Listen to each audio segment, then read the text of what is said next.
Well, hello everyone. This is Fadi, and I want to thank you, of course, for joining us at this special live stream. I want to welcome, of course, those of you who are in Europe and in Southeast Asia. I found out that this time is very convenient to many of you, so I am thankful that things will work out for you. And at the same time, we want to always accommodate different time zones. So you will see me doing shows periodically at different times simply because I want to be relevant to all of you globally. And the good news is people can always go back and watch these shows. Of course, today the intent is to have Apostate Prophet with me to talk about Islamic misunderstanding concerning the Ten Commandments. I am just waiting for our guest to join us here. But in the meantime, I just want to take the time to, of course, do some quick updates for all of you. First of all, of course, thank you for all of the love messages and prayers that I received from you about my health. I will be having a second surgery that will take place in about 2 weeks from now. And then at the same time, I just want to, remind all of you that we would love for you to always share our videos with others, if as much as possible. And you have our permission as well to do subtitles and translate them in other languages. You're welcome to reach out to me, of course, through my website, CIRAinternational.com, if you need my written permission. But we're always encouraged to see that many of you are excited about doing things like this. And finally, just an announcement that if everything goes well, David Wood will be with me next week here in a live stream and next month in studio. So be praying for that, that technology will work out and everything else will go smoothly. Well, I'm excited to say that our guest is here with us. AP, how are you, my friend? Good. How are you? Not too bad, not too bad. I just wanted to take the time to just give quick updates for people, and I knew you were probably setting up things, so thank you for your flexibility. Oh, thank you for having me, and thanks for inviting me again. I'm very happy to be here. How are you doing? It's a privilege, my friend. Thank you so much for the work that you're doing, which is, and when it comes down to it, we are aiming at the same target, and we pray, of course, for our Muslim friends to, including you, come into Christ. So that's our prayer. With that in mind, my friend, you chose a topic that is really dear to me, and that's the Ten Commandments. Of course, from the biblical standpoint, the Ten Commandments are a big deal, and obviously, God Himself spoke those Ten Commandments in the book of Exodus, Exodus chapter 20, verses 1 to 17. But even in Exodus 19, the people encounter God; they heard the voice of God, and Moses and the elders were at the mountain, but everybody else was consecrated for 3 days around the mountain, and they were asked not to touch it, because if that's the case, they will be, viperized, if you wish, because of sin. But all that to say is that when it comes to the other prophets throughout the Bible, they're always pointed back to the law that included the Ten Commandments. And then Muhammad showed up to the scene and he violated every single one of them. And that's why this alone will discredit Muhammad as a prophet sent by Yahweh, the God of the Bible. With that in mind, I want to now turn it over to you. Thank you so much. Okay, just give me 1 second. I forgot to shut my door. There's noise coming from the background. I'll Yes, no problem. No problem. You do what you have to do. So, everyone, this is the topic. It's the Ten Commandments, and I'm going to try to take a different angle. I'll bring the biblical perspective of that, and AP is going to bring his own perspective on these Ten Commandments. By the way, if you haven't watched our most recent series that we recorded with AP, please go back and watch it. We've done a number of them, one on Mary and one on the Kaaba, and so on and so forth. So I think you will enjoy those. All right, I'm back. I just have one issue, which is I kind of thought that I have a presentation ready for the Ten Commandments topic. I don't know. I meanwhile, I think after I worked on that, I changed computers and didn't move everything over, so I don't seem to find that. But I'm very That's sorry. okay. I will try my best to. No problem. I mean, we'll interact about it. No big deal. Uh-huh.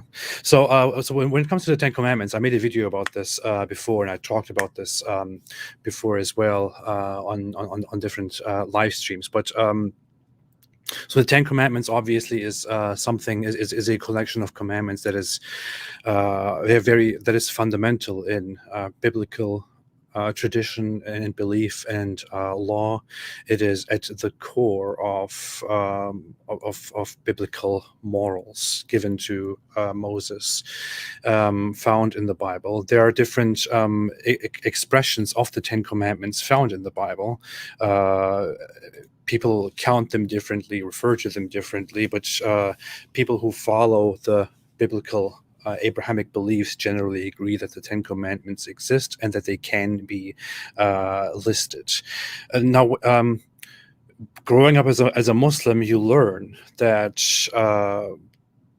that God, or that Allah in Islam, communicated with Moses on the Mount Sinai, or on or in some mount, and that Allah, in that case in Islam, gave him the tablets, and on them were things, or on them were rules or commandments or something. You are never exactly told what was on them from the sources themselves. If you look at the Quran never specifies what exactly was given to Moses. In fact, the Quran makes a very vague statement about those things that were given to Moses.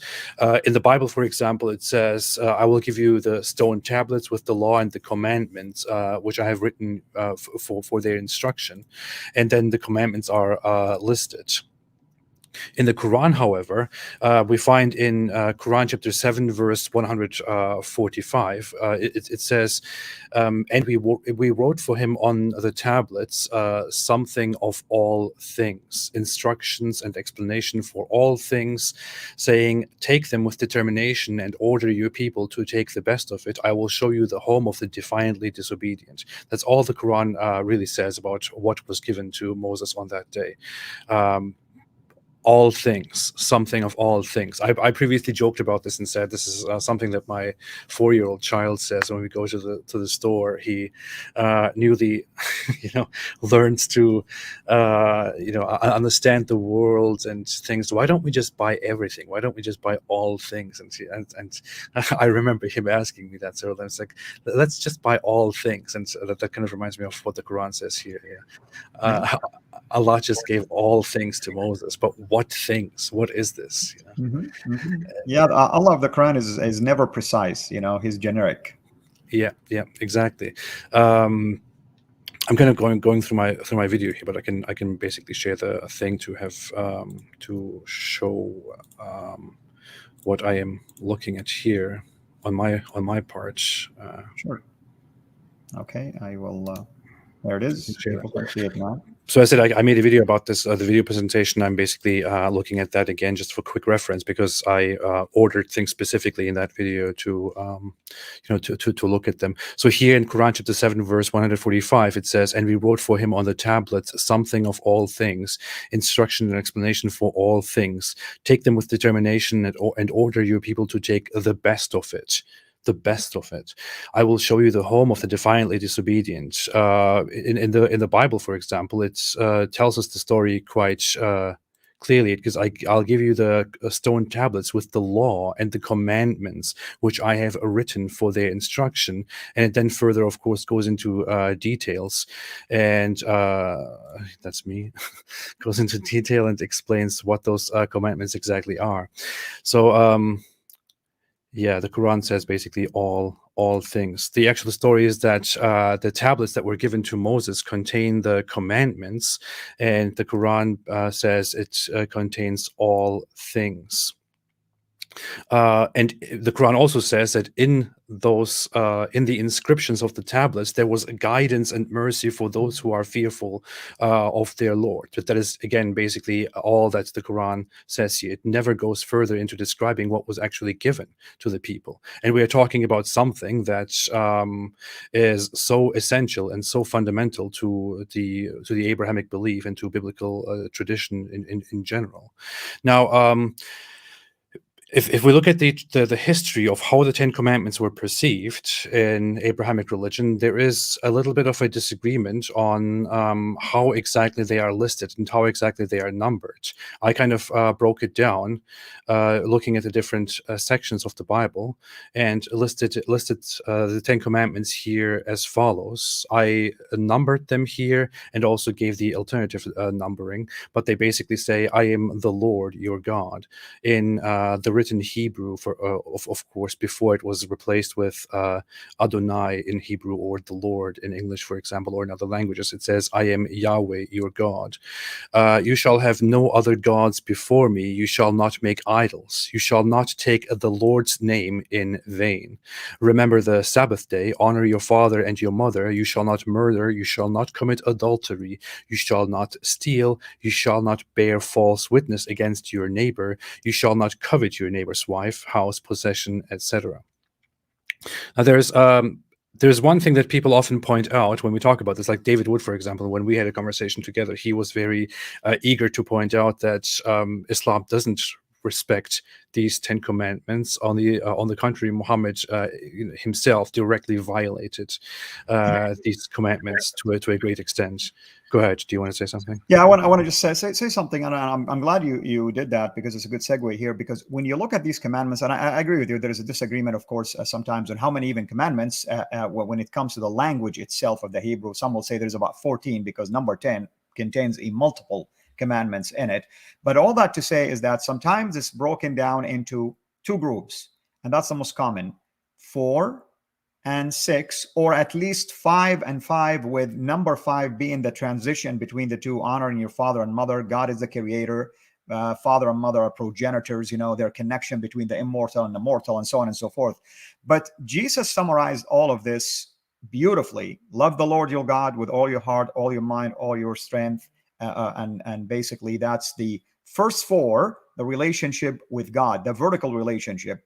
And the last 6 is relationship horizontally, relationship with man, loving your neighbor as yourself. So here alone, you learn a ton of things, by the way, from this in the Bible. Yet in the Quran missed out on something that important, actually.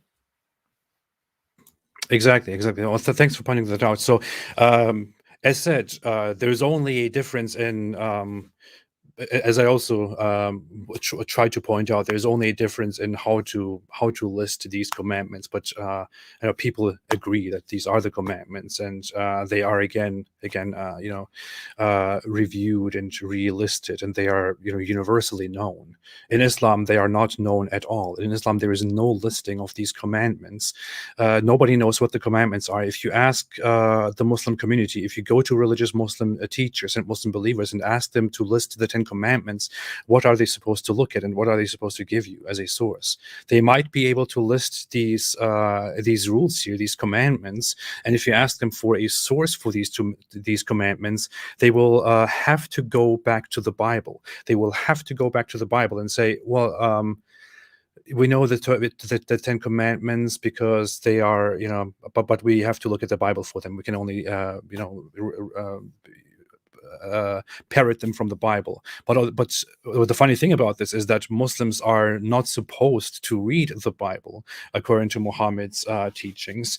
They are not supposed to believe in the Bible. They're supposed to, when Christians and Jews approach them and tell them certain things about the Bible, according to Muhammad's suggestion, according to Muhammad's recommendation or commands, they're supposed to say, "I neither believe nor disbelieve in what you say," because Muhammad tried to appropriate the Christian and Jewish beliefs, and halfway through realized that a lot of the things that Jews and Christians say are not really in his best interest, because they really reveal him to be a liar or a fraud or whatever it is. So his best response to that was, when the Christians and Jews tell you something, neither believe nor disbelieve in it. Just leave it to me. And then he brings the best revelations of Allah, of course, and invalidates everything that the Christians and Jews say, which he does not like. But we are left with this. The 10 Commandments are not listed in the Quran. They are not found in any Islamic source. They are only found in the Bible, which Muslims today claim is corrupted, or was corrupted by Christians and Jews in the past. Yeah, what happens in the Quran is the Quran tries to list different commandments or tries to list different rules, and Muslims generally try to go to those to those rules in the Quran and try to say the Quran reviews or lists those rules loosely in different parts, and they try to appeal to different Quran verses and say, look, these Quran verses actually mention these commandments, so they try to make up for the lack of the Ten Commandments in the Quran. So they bring forth certain Quran verses, but the Quran verses, the Quran does not contain a the Ten Commandments as we find them in the Quran. It is simply not found there. The Quran has different commandments, as different lists of rules. For example, one that is that people often refer to is one that says, "Do not associate anything with Allah." Treat your parents and treat your parents well. Do not kill your children. This is apparently in reference to people in pre-Islamic times committing, infanticide when they cannot take care of their children, which is one thing that Islam has some big propaganda on, and which is not really historically verifiable. Do not approach immoralities, which is just very vague. It's not really a commandment. Do not kill the soul, which Allah has forbidden, which is also, again, very vague in this regard. The soul, which Allah has not forbidden. So it doesn't say do not murder, for example. Like in the Ten Commandments, what is perceived as do not kill is actually do not murder. In the Quran, it simply says do not kill the soul, which Allah has forbidden, but that could be anything. People twist that within the Islamic community as they wish. Do not approach the orphan's property. Give full measure and weight in justice. When you testify, be just, and the covenant of Allah fulfill, which is just a vague commandment again. So what you find as alternatives in the Quran do not agree with the Ten Commandments in the Bible, and the Quran also does not give any new account of them. Now, if we want to review these Ten Commandments and look at them again in the twisted light of Islam, we have to say there are just so many problems with them, aren't there? And if you just come to the very beginning, which might be considered the first commandment or simply the introduction to the commandments, I am the Lord your God, it already begins with what I have pointed out before quite often. I really have a big problem with this. It already begins with I am Yahweh, or the four letters Yod Ha Weh Ha, the Tetragrammaton. I am Yahweh your God. That is his name according to the Quran. According to the Bible, which is basically hidden out of respect or out of fear by Jews, and then continued into the Christian tradition that way by saying Lord or Adonai, our Lord, instead. And if you ask Muslims what the name of their God is, they will say it's Allah. They will not recognize Yahweh, because Yahweh doesn't exist in Islam, although the Islamic God, if appropriated from Christianity and Judaism, is supposed to be named Yahweh. That is simply the name. There is no way out of this. And we also did a long presentation about this before. I made a video about this before, and how Allah gets his name wrong. So it already begins with something that Islam is completely unfamiliar with: Yahweh. Who is Yahweh? I made a video about this called How Allah Got His Name Wrong, in which I explained this in much detail, and we also went through that together right here on your channel.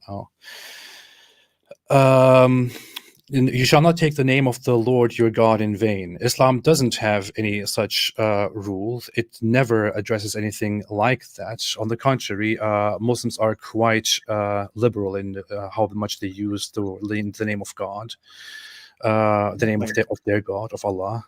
Sorry, go ahead. Yeah, exactly. I mean, even when I accepted Christ, I retained that habit of swearing the whole time until people took me aside and said, listen, do not take the name of God in vain. And it dawned on me. I realized what that meant. But, it's absolutely, you're right. It's a habit, and you grow up basically hearing it all the time. And I hate to say this also, AP, that sometimes when a Muslim are swearing using the name of Allah, it's almost like they're telling you, I'm not going to do it anyway. Yeah, You don't take yeah. it seriously, Yeah. Because it's common usage. It has been like that forever in Muslim culture and at the beginning of Islam, but you hear it all the time. And I even remember what's very funny. I even remember a discussion in a religious gathering that I was part of when I was still a young teenager. I remember how I was sitting there with older people who were all religious Muslims in our community, and we had some people who who just started taking their religious seriously and who joined our community, and they said something like, "We Muslims often just say Allah whenever we are angry, we are happy, we are sad, when we curse, and whatever it is, we just say Allah whenever." But doesn't the Bible? I mean, don't the Christians and Jews believe that we should not do that? And then the response from my religious elders was that this is a commandment which we are not given in the Quran. This is something that they believe in, and we can neither, confirm nor reject what the Christians and Jews say and what their corrupted Bible says. Which is why this is not applicable to us. We should simply do our best to be respectful and reasonable. But again, when Muslims are angry, they say Allah, Allah, or Allahu Akbar, whatever it is. They just they combine Allah, the name of Allah, with quite inappropriate things when they are angry or when they are happy and whatever it is. So there is no such rule, no such moral code in Islam at all. I pointed out before that I think the only things that the Quran has in common, or that Islam has in common with the Ten Commandments, are you shall have no other gods before me, and you shall not make idols, and that only by name, only by words. So this is what Islam actually, what Islam seems to, agree on. You shall have no other gods before me, and you shall make no idols. The Quran is very big on Allah is the only one. Don't believe anything else, or don't believe that Jesus is God. Don't believe that this is God. Don't believe that Allah can have a son, and don't respect those idols, or else destroy them wherever you find them, and so on. So this is the only thing that Islam is big on. But ironically, as many of us might know, Islam also really Islam also has a lot of polytheistic pagan aspects, which it simply adopted from pre-Islamic polytheism, and thereby it breaks its own rules by taking the Kaaba, which is essentially a pagan element, and making it the foundation of its own religion, and even engaging in the reverence or almost worship of the black stone, which is at the corner of the Kaaba. That is an idolatrous practice, which the pre-Islamic polytheists used to do for their polytheistic religion. So Islam breaks its own rules very much. Okay, let's get back to the list of the commandments to look at them once more. Now, I am the Lord your God is not respected. You shall have no other gods before me. Islam explicitly agrees with this, but doesn't really keep it. You shall not make idols. Islam explicitly agrees with this, but again, takes idolatrous practices from the pre-Islamic polytheists. So those are gone. You shall not take the Lord's name in vain. Islam doesn't have any such thing. When it comes to the Sabbath day, this is very funny. Islam doesn't care about any such thing as the Sabbath day. Islam only mentions the Sabbath in relation to the Jews, and says that the Sabbath was only appointed for those who differed over it. It says so in the Quran, in Quran chapter 16, verse 124.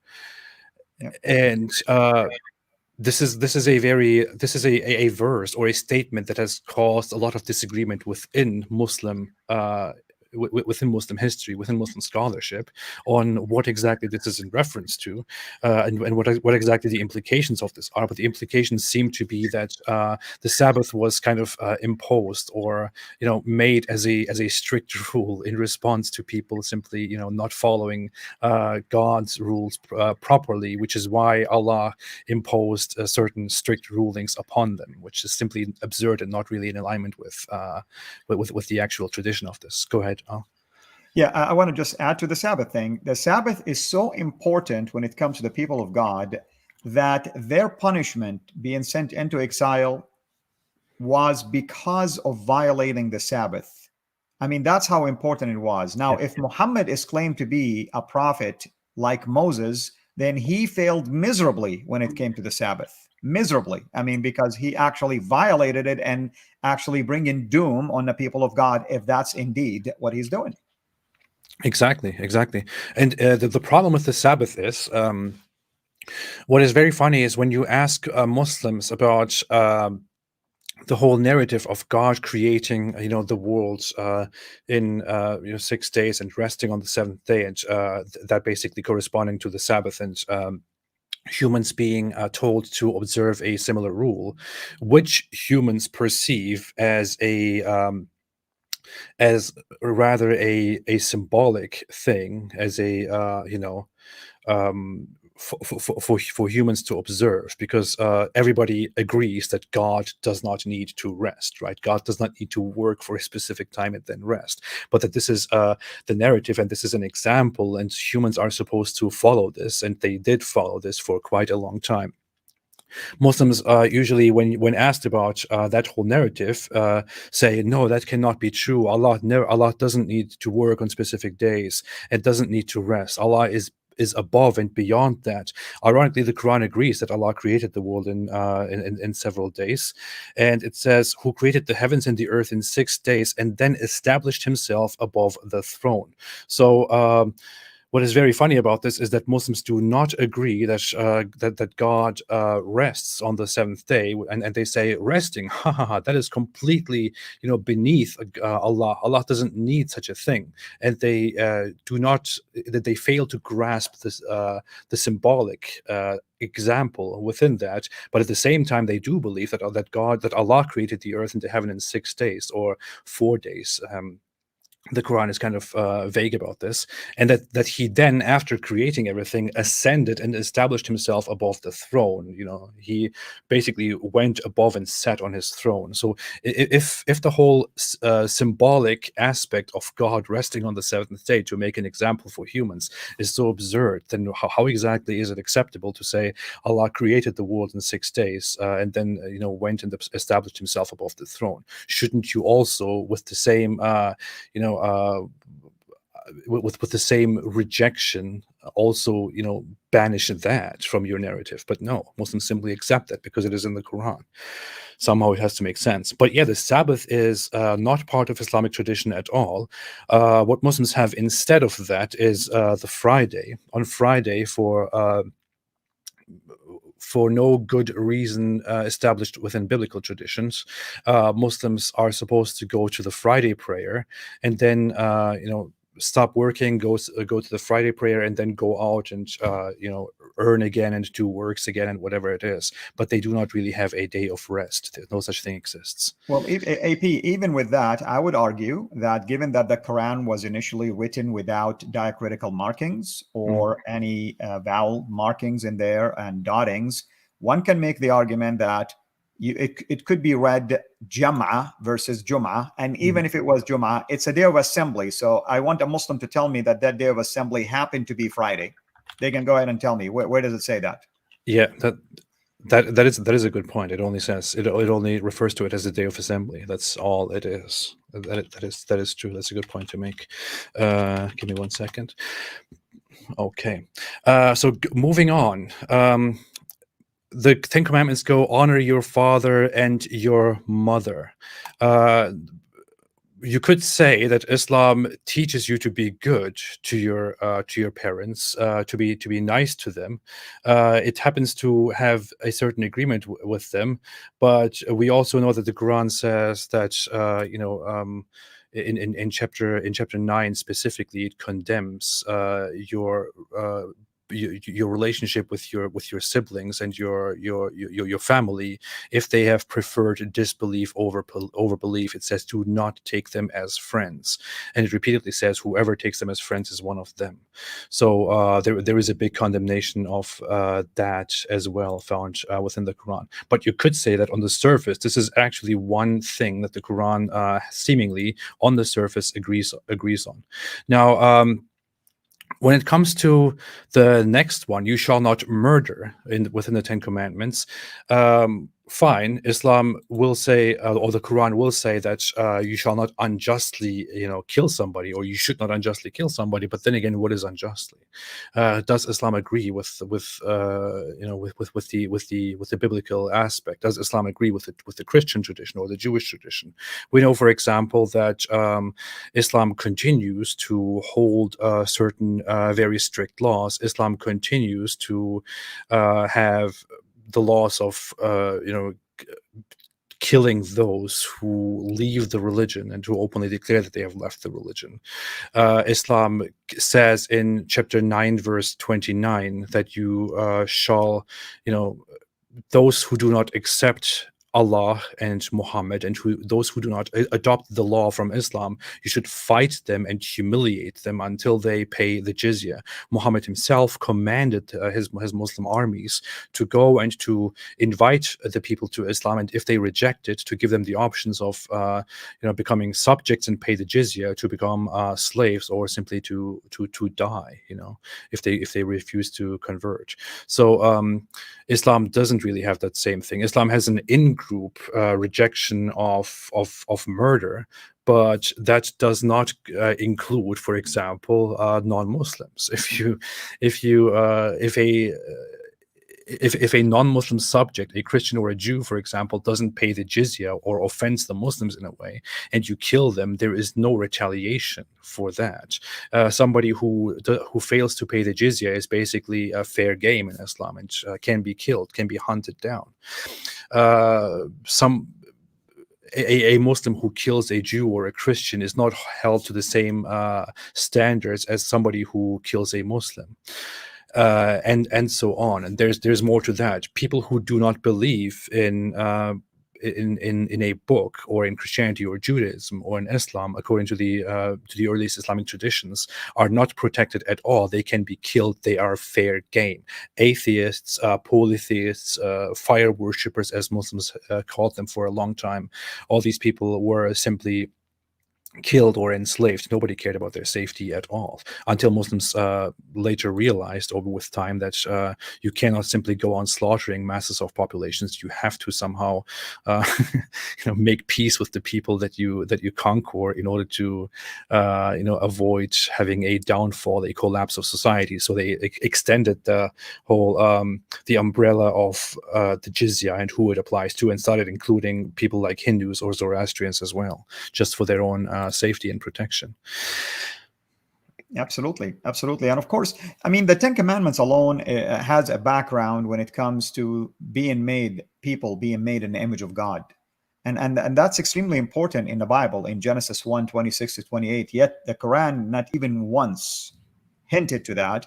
And when it comes to the hadith said that Adam was made in the image of God, and he was like, wow, 60 feet tall, I think, or something to that extent. Wow, I guess I did not realize that God is that tall. Wow, he could be a good basketball player, that's for sure. There is one thing that I want to add. Well, some people point out that when it comes to the issue of killing or murder, the immediate followers and companions of Muhammad were quite comfortable killing people for offending Muhammad, or for not agreeing with certain practices. For example, we have records of people being threatened with death for refusing to pay the zakah, the compulsory charity in Islam, or for having a disagreement on that, for having theological disagreements. We have an issue of, I'm not exaggerating, we have an issue of Muhammad's close companion Omar asking Muhammad for permission to kill a child because they suspect the child of being the Dajjal, because the child disrespects Muhammad. And Omar basically goes, how dare you? How dare a child disrespect Muhammad? Please let me kill him. And Muhammad's objection to that is not, hey, no, we don't do that. It's not, hey, no, we don't kill children. It's not we don't kill people for simple things like these. No, his response to that is, don't do that, because if you kill him and he's not the Dajjal, then you will just have killed a random person, and if he is the Dajjal, then he will overpower you. That's his response. So his response is not, hey, that is not right. It's just you could get in trouble for that. That's it. Amen. I want to highlight just a comment here by a sister by the name of Arabian Princess, and she wrote in Arabic, and she's obviously speaking to the Muslims here and saying, if you are calling on Allah to guide you to the straight path, as-sirat al-mustaqim, then Jesus is that straight path, because he says, I am the way, the truth, and the life. And that's really true. If you think about it, Muslims, if they are praying daily, they repeat this 17 times. And I'm puzzled by this. If Muhammad really came to guide him, then why did Muhammad himself pray it and ask Muslims to pray it if he wasn't so sure that he was guided already? Yeah, that's just $1 million question right there. Muhammad himself was very, very puzzled about the things that he was doing, and I don't know. He was scared of clouds. He thought a cloud could be the end of the world, and that everything is going to be very terrible for him soon. He was not sure about his own position as the prophet of Allah. So that's that. I was quickly looking at bringing the source of that whole killing a child thing, but anyway, it's beyond the point. We can probably get back to that at some point. We can talk about that extensively as well. I think it's a fantastic topic to focus on a different video, to dedicate a conversation to that.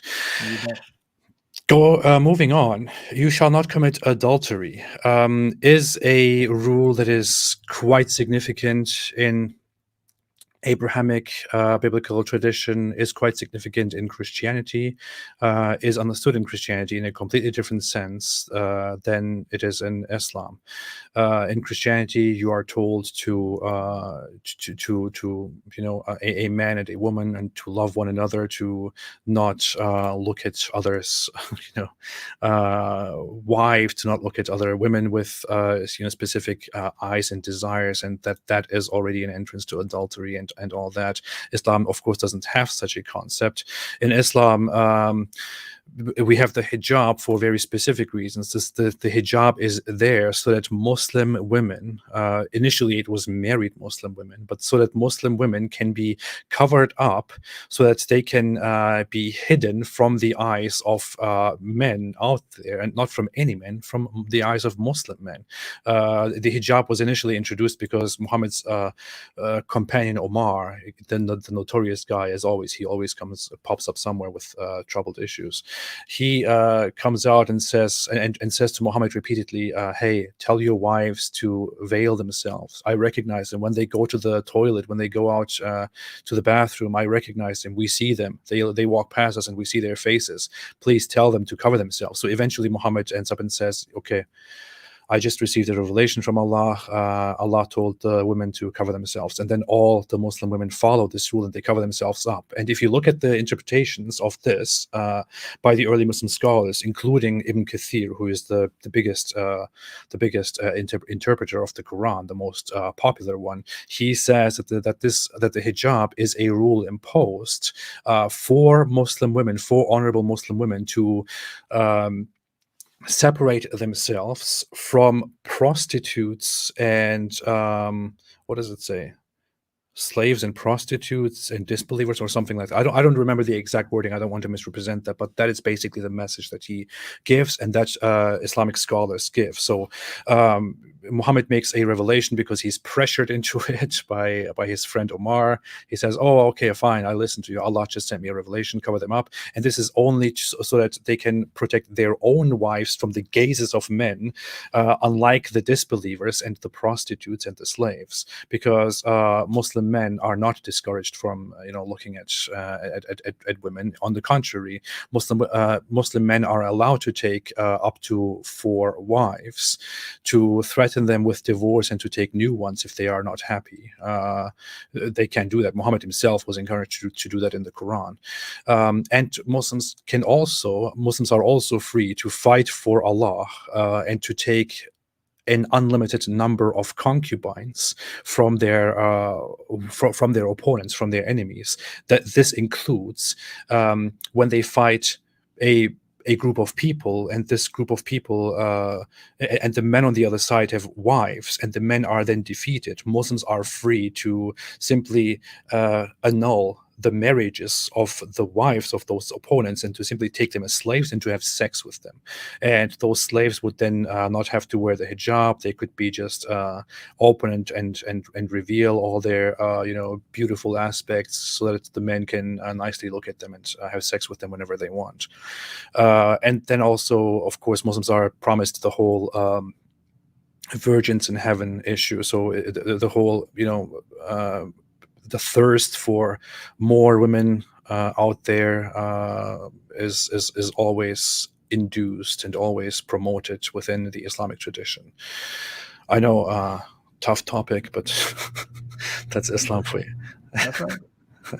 You gotta go where the evidence lead, I guess. Yes. But of course, one thing that we can say, which Islam agrees on, is that if you happen to commit adultery and there are 4 witnesses, then you are supposed to be put to death. Yeah.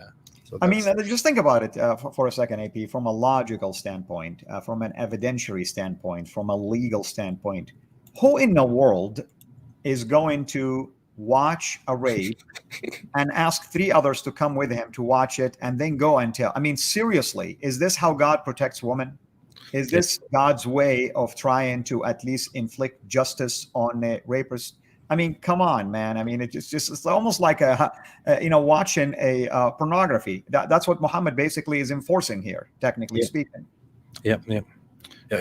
How often will it happen that somebody commits adultery or that there is rape, and then there are 4 people present who happen to see that? I mean, it never happens.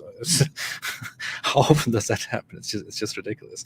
Or of course, the Muslims might say that's not the only requirement. It could also be that both sides under oath admit to that happened, or both sides agree that it happened, and it can then be established that it is indeed true. But is that really how the law works? Is that why laws are in existence? It's not, right?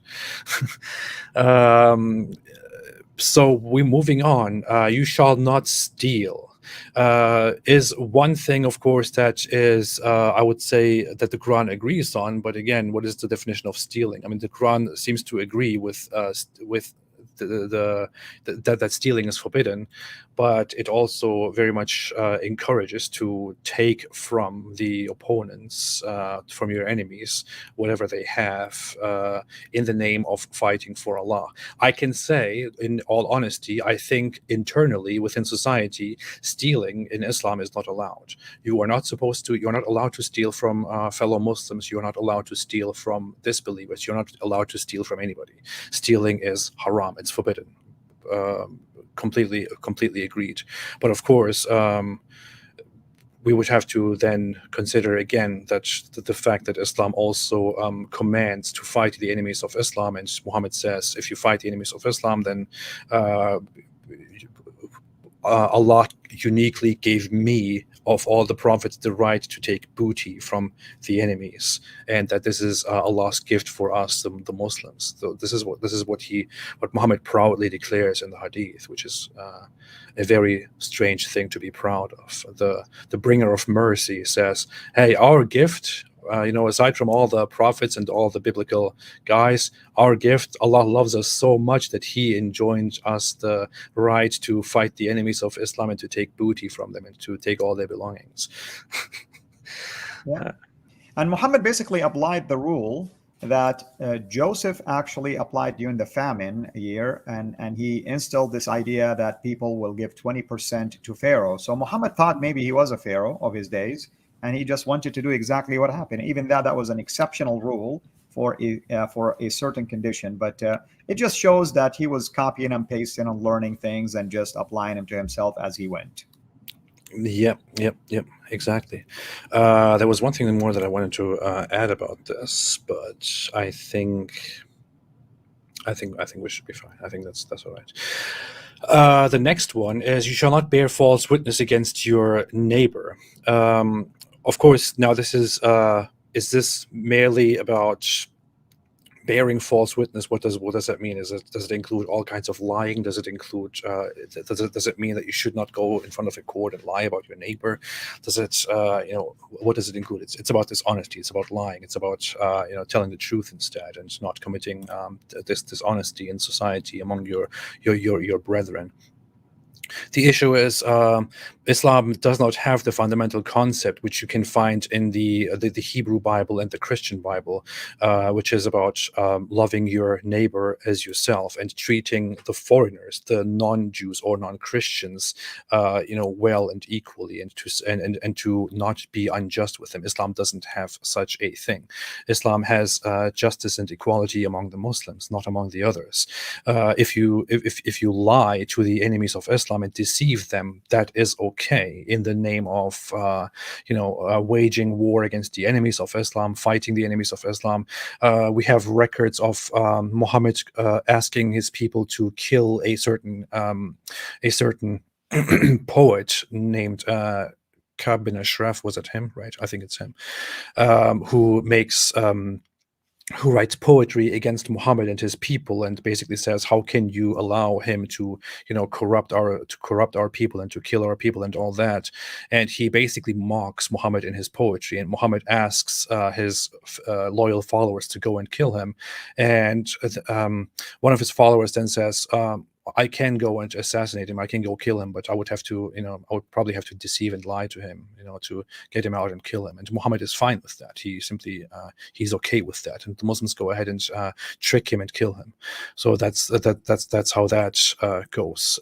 Deception is all right within society. There is no discouraging of being dishonest. There is no such thing. You do not have to speak the full truth. You can conceal the truth. You can conceal the facts if it is in favor of Islam, if it is in favor of the Islamic society, if it is in favor of Allah and Muhammad. There is not a complete categorical rejection of dishonesty. That said, you are not supposed to lie to your fellow Muslims, and you are supposed to uphold your agreements or your contracts that you make with people. Although Muhammad, for example, had the right to break certain agreements if it was in his best interest or in the best interest of the Muslim society or the Muslim community. Amen. Did you want to say something? Or? No, I'm just agreeing with you. I mean, keep going, my friend. And finally, to the final point, you shall not covet your neighbor's wife, house, possession, etc. So it's very general, either listed as one commandment or as two commandments based on which understanding exactly you look at. But you shall not covet your neighbor's wife, and then you shall not covet your neighbor's house and possessions and this and that. Of course, the Quran again seemingly agrees that you're not supposed to hunger for your fellow Muslim's wife and your fellow Muslim's possessions and all that. You're not supposed to do that because that will bring corruption. But again, you shall not covet your neighbor's wife. I mean, what Islam does is not to tell you, hey, let live, don't look with bad eyes to the wives of your neighbors. It says, no, cover up the wives of the honorable Muslims in order to protect them from our eyes which want to look at people's wives. And it forbids people from talking about the physical appearances and the features and qualities of their wives to others, whereas it is completely fine with desiring women outside of the wives of Muslims, and it's completely fine with desiring the wives of the disbelievers, with the wives of the enemies of Islam, desiring the wives of or the women of other populations that reject Islam, in case you might fight them and just simply take their wives as your own belongings.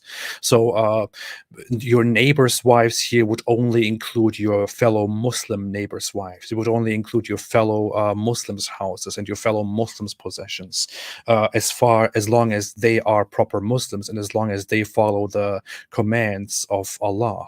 But outside of that, of course, there is no such thing as that coveting people's wives and houses and possessions is forbidden. No, it's entirely fine if we are talking about people who do not follow the true path of Islam. So, so much to say about that last commandment, which is a commandment that is in place as a commandment that is supposed to establish stability within a society. You cannot establish stability within society and coexist if you do not have such a rule, which includes the disbelievers, the non-Muslims in a society. Islam is not meant to coexist with others. Islam is to dominate others, supposed to dominate others. And within Islam, you are completely fine desiring the women and the homes and the possessions of the others, those who are not Muslims. So insofar, Islam is certainly not in agreement with these things. Neighbor in the biblical tradition is not simply a reference to Christians and Jews and fellow believers. In the Bible, you will find that it includes those who are not among your people. The Bible repeatedly states that you should not treat them differently. You should not treat them with hate. You should not cast them out. You yourselves were persecuted once. You know how it is. Is what the Bible says. Is what the Bible says to the Jews, to the Israelites back then. And the Quran does not have such a message. The Quran does not protect the same mentality, does not protect the same agreements. It does not send the same message to humankind. The Quran does not send a message of loving your neighbor as yourself. It does not send a message of treating others as you want to be treated. It does not give the 10 Commandments. It merely adopts or more accurately appropriates Christian and Jewish ideas from the Bible, but then again knows nothing about them, misrepresents them, misinterprets them, and fails to reflect them correctly. As said, all of these commandments that we have in front of us, we merely look them up from the Bible. We do not find them in the Quran. The Bible tells us about them. The Quran doesn't. The Bible tells us the story of Moses and how God talks to Moses. The Quran tries to tell us the story, but fails to tell us what exactly happened and why it was so significant. Can you imagine? The Quran comes as a book by its own claims and by the claims of Muslims and Muhammad. It comes as a book in order to bring a final message, the corrected message of Allah, which Allah prepared from pre-existing times, from eternity, from pre-eternity. Allah created this book, or sorry, if you go by certain Islamic theology, the Quran was not created. The Quran always existed. It is the eternal speech of Allah. It was always there.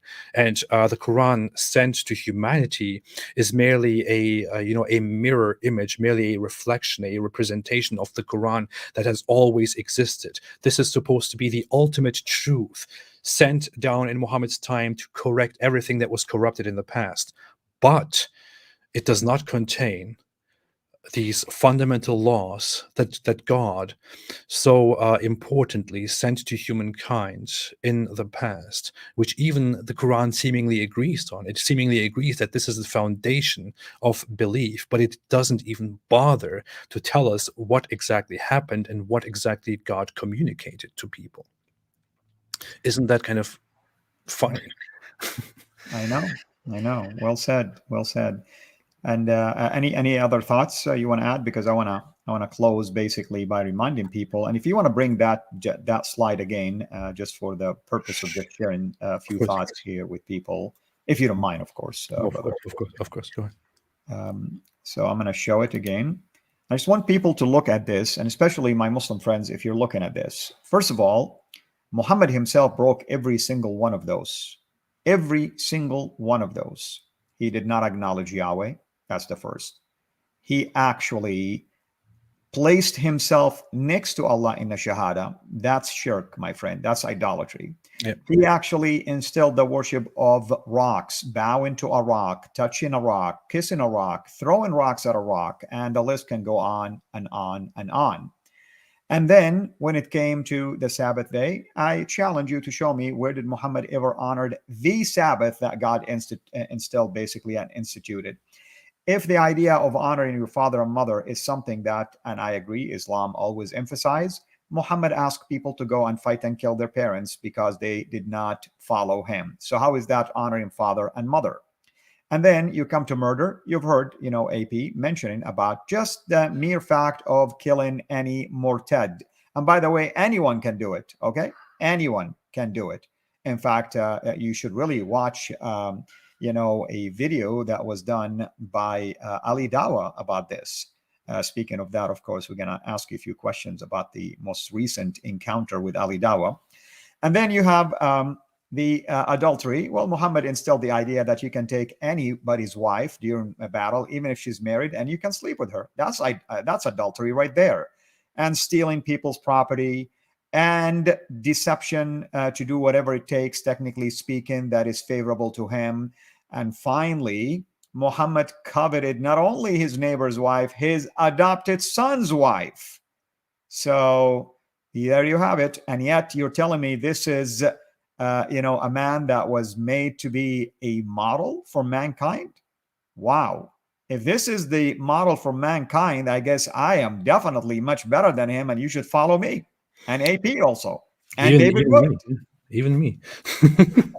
But that's actually a very good point. I completely forgot to mention that. But according to the Quran itself, Muhammad desired his adopted son's wife, while his adopted son was still married to her. So according to the Quran itself says, Muhammad goes and sees her in an appropriate situation, according to the biographies, and then it seemingly looks like Muhammad desires her. So his adopted son comes to him, Zayd comes to him and says, "Hey, do you want my wife?" And he's like, "No, keep your wife." And then the Quran then makes a revelation, and of course we all know the Quran is not actually a revelation from Allah. It's actually Muhammad himself making things up. Of course, on the surface, he wants to be reasonable and says, "No, keep your wife." But then he makes a revelation, and the revelation says clearly that Muhammad himself had in his heart the desire for the wife of his adopted son.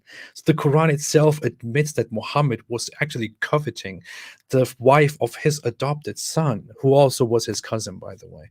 So it is really a very interesting point, showing that Muhammad himself, the ultimate prophet, the ultimate moral guide for all humankind, was not keeping this very simple commandment of stability, And another point that you mentioned, which is a good point, is about killing apostates. Again, Muslims will often argue that killing apostates is something that will be done lawfully within an Islamic society by the by the Islamic authorities. True, normally it is supposed to be done that way. It is supposed to be done in such a way that an Islamic state is established, and then an Islamic ruler or an Islamic court then judges apostates and, of course, puts them to death under different conditions. But the issue is, according to agreed Islamic law, according to the 4 schools of law, according to the schools of law and the classical books of Islamic law in general, if somebody is a blasphemer, or if somebody is openly an apostate,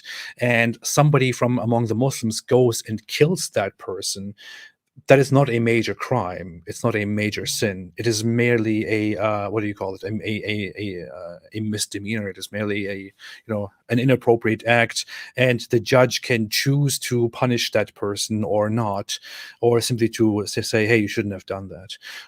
And the punishment, if a punishment is given, it shouldn't go above a certain amount of minimum punishments that you normally give for crimes or for immoral behavior. So killing an apostate within a society is just you shouldn't do that. You should leave it to the judge. It's not like a crime or anything.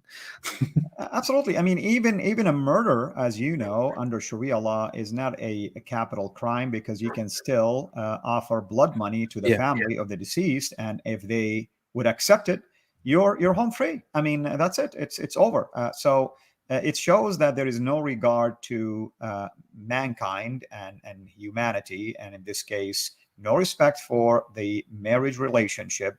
And my goodness, this is your adopted son's wife. I mean, out of all people, I mean, it's almost like if I want to run for the office of the prophet to replace Muhammad, this will be one of my campaign, promises. You can keep your wife. I promise you that. It's really a strange thing to imagine, right? I mean, imagine yourself. You adopt a son, and at some point in your life, that son becomes ready to marry, and you marry that adopted son with a very beautiful woman that he desires, and then they are married, and you occasionally go to visit them, and you're like, oh, I really wish that was my wife. I really wish I could just take her, and then and then that somehow comes out, and your adopted son is like, okay, you know what, I will just let her go, you can have her, and you're like, no, I don't really want that.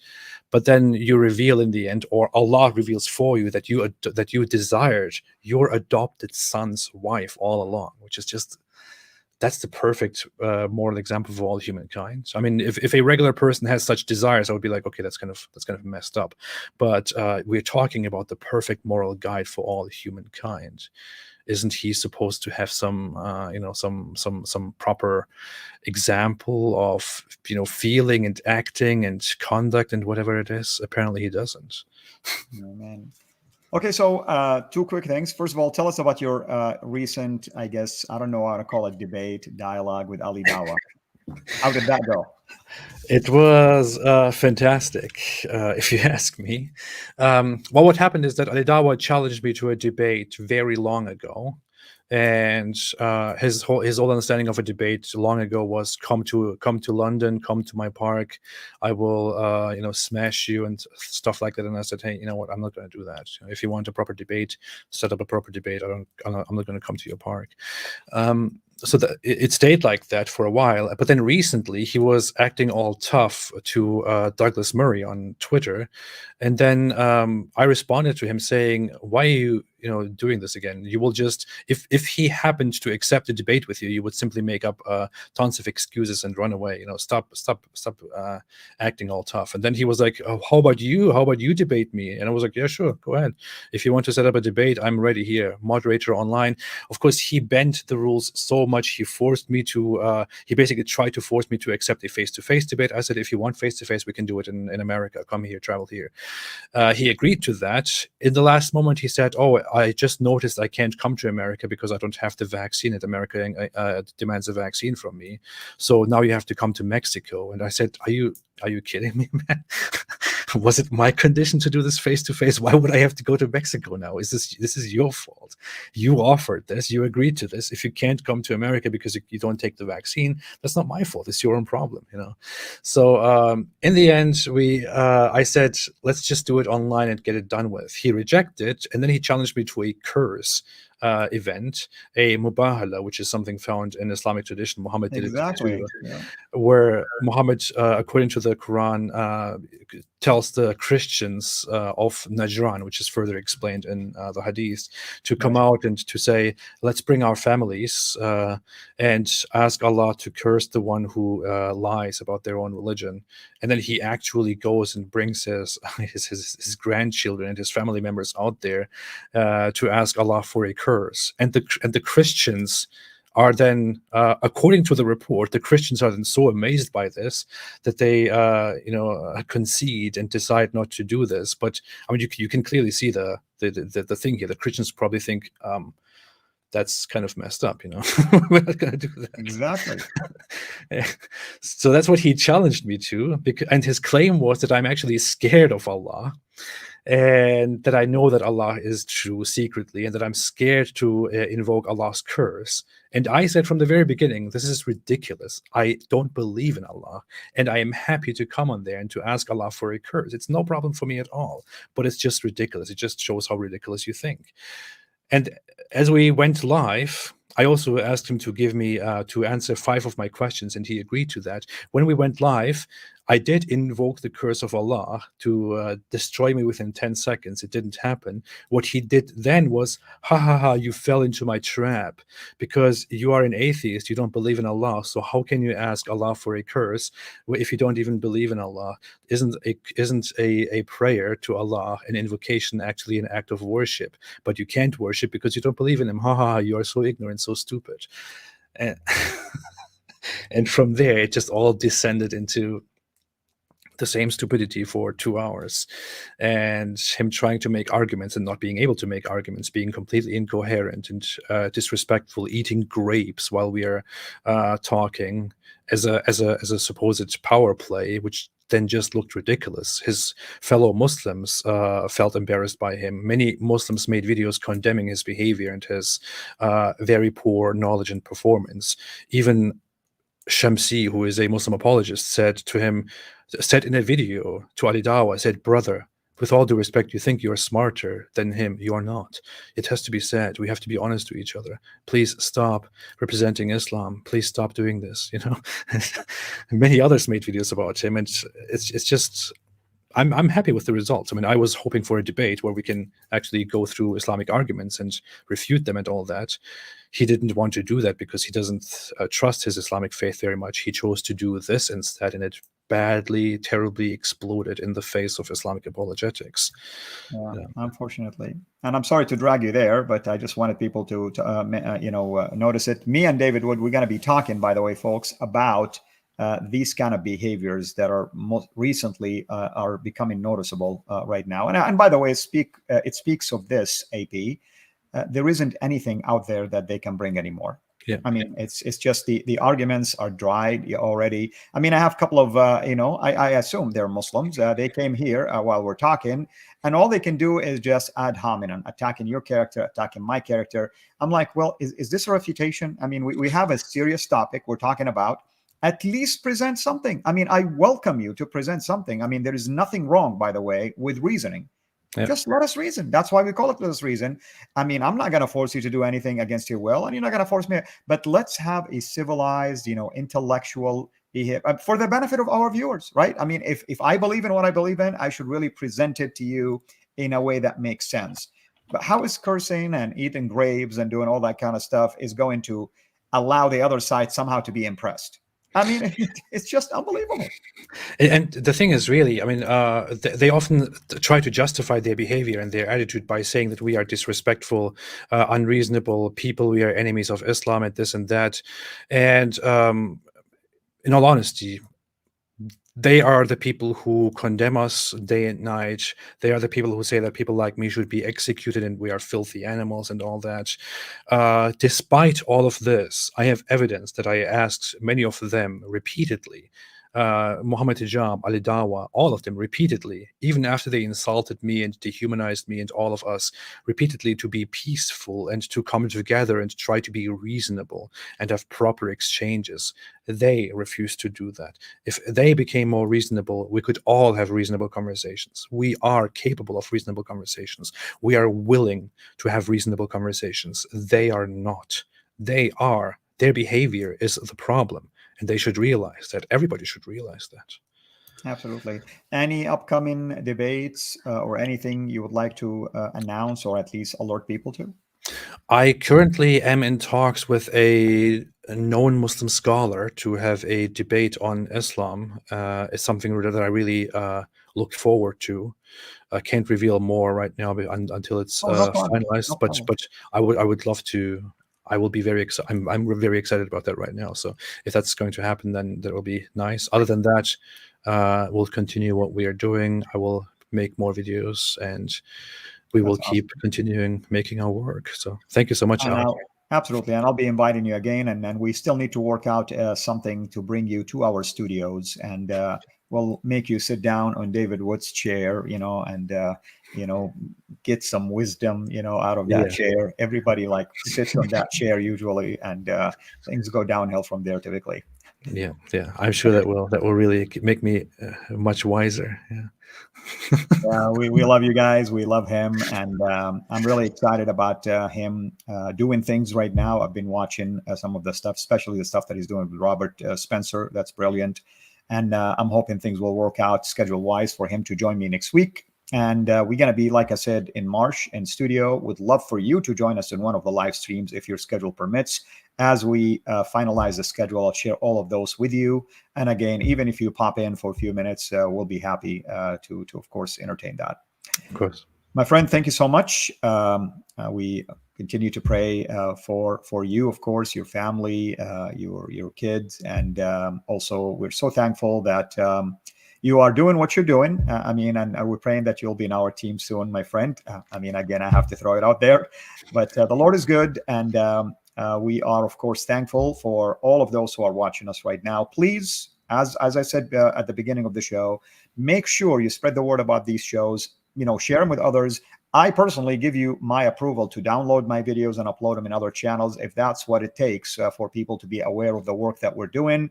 I encourage you to subscribe to AP's, of course, channel. We have the moderators did an excellent job giving you the links for that. But by all means, support him, subscribe to his channel.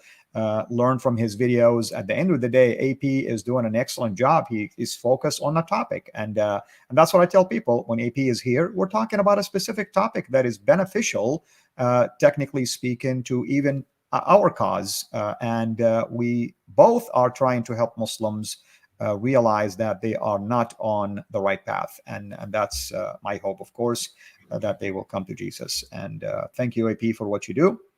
And we appreciate you. Thank you so much. Thanks, everybody, for viewing, and stay away from Islam. Yep, there you go. That's the famous phrase. Thank you, everyone. This is Al Fadi, over and out. Take care. Blessings to you.